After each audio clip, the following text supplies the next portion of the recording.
This is my Lab 1 charged tapes for Physics 2212. So, in introduction, the purpose was to determine the amount of excess charge that is on one piece of clear tape and how that charged tape interacts with different charged particles. Previous results, which I'll show the calculations later, the number of missing electrons I had found is 4 e to 17th. The charge on tape B experimented was 1.095 e to negative 9 coulombs, and from the code, which I'll show later, is 1.104 e to negative 9 coulombs. So the physical principles that I had used was Coulomb's law and gravitational force. Coulomb's law describes the force between two charged objects, which may lead to attraction or repulsion, and the equation is shown right in the middle. Gravitational force describes the natural pull that attracts any two objects with mass toward each other, derived from Newton's second law. Force is equal to mass times acceleration, and the equation is shown below. So in this experiment model, we were balancing gravitational and electrical forces. We're seeing if it was possible to float one U-tape above another U-tape. So in this case, we're taking tape A, putting it below tape B, and seeing if tape B can rise. So the system is tape B, as we want to study the forces acting on it and what charge it has. The initial conditions would be tape B's mass, which is 0.0028 kilograms, tape length, which is 0.28 meters, and tape B's width, which is 0.02 meters. The surroundings is tape A, the earth, my hand, and the air. So calculations, on the left hand side, we're finding the charge on tape B during the experiment. So we calculate the force of gravity in this instance because at a specific height, once tape B stops moving, the force of gravity and electric force from tape A are canceling each other out. So we are able to make the electric force equal to each other, equal to force of gravity. And using Coulomb's law, we were able to use some algebra, plugging in gravity for electric force, and Q1, Q2, we're assuming that tapes have the same charge. So in this case, it becomes Q squared. And using some algebra, we get 1.095 e to negative 9 coulombs. On the right-hand side, we're just calculating the number of missing electrons, which is total charge divided by charge per atom. So calculations continued. Over here, what we are doing is we are calculating the number of atoms on the sticky side of our tape, and we are also computing the ratio of the number of electrons to the number of atoms on the sticky surface of the tape.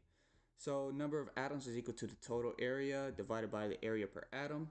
Pretty self-explanatory. The ratio is the number of missing electrons divided by number of atoms.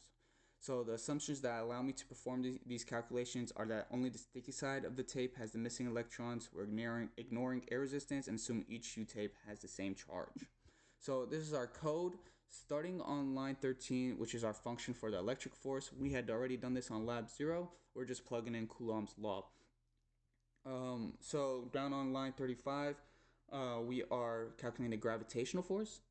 And over on line 43, we are calculating the charge on tape B, which is our electric force we had calculated on line 14, times the distance between tapes squared and divided by our K value.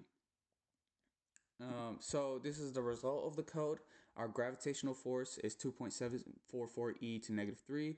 Our electric force is 2.744 e negative 3. And our charge on tape is 1.104 e negative 9. So our assumptions that we had to take to approximately determine the amount of charge on the floating tape was neglecting air resistance, and that each U-tape that we had made had the same charge.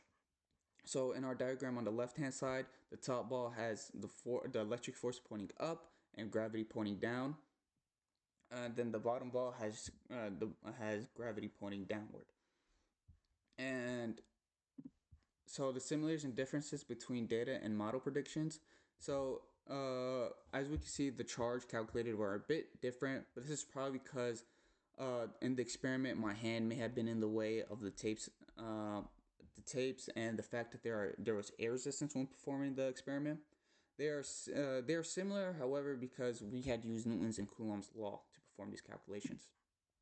So what may have went wrong? Some errors may include, as stated before, my hand getting in the way. The mass of the tape, we didn't really calculate it. We were given it. We were measured. Sorry, I had said that backwards. The mass of the tape could have been measured rather than calculated.